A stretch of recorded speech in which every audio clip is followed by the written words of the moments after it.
les zones de sauvegarde de la nappe de la Crau.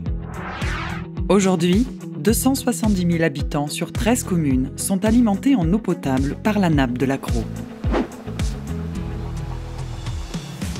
Depuis le XVIe siècle, l'eau de la Durance circule dans les canaux d'irrigation et permet la culture du foin de Crau. Grâce à la submersion des prairies, cette eau s'infiltre dans le sol et recharge la nappe de la Crau. C'est un immense service rendu aux habitants de la Crau depuis plus de 400 ans. L'eau souterraine, sous surveillance, est de bonne qualité, mais montre des signes de dégradation et fait face à de nombreuses pressions. Une urbanisation croissante, les activités économiques et agricoles, les intrusions marines. De plus, la nappe peu profonde, très perméable, est extrêmement vulnérable aux pollutions de surface. Sans mesures de protection efficaces et face aux effets aggravants du réchauffement climatique, cette ressource accessible et peu onéreuse risque de se dégrader à long terme.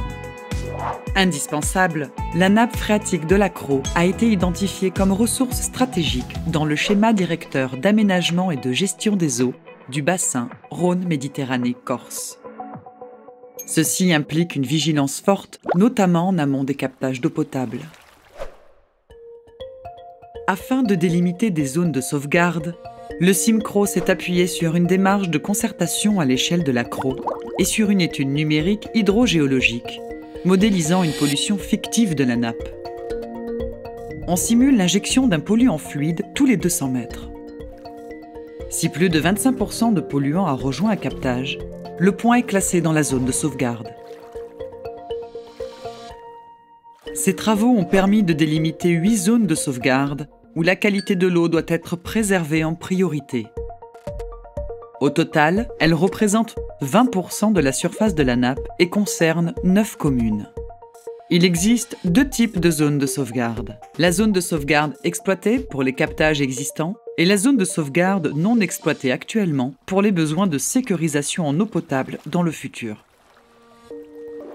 Les zones de sauvegarde de la Crau visent à éviter de nouvelles activités à risque pour la qualité des eaux souterraines, éviter les produits phytosanitaires, maîtriser la gestion des eaux de ruissellement, privilégier l'assainissement collectif et prioriser la rénovation des réseaux d'eau usée, limiter l'étalement urbain et favoriser les zones naturelles et agricoles. Les zones de sauvegarde s'appliquent aux aménagements futurs et existants. Elles ne gèlent pas l'urbanisme. Elles permettent, grâce à une démarche préventive de la part des élus, mais aussi des industriels, des agriculteurs et des citoyens, d'assurer la préservation de la qualité de l'eau pour les générations futures. Protégeons l'eau dès aujourd'hui pour continuer à la boire demain.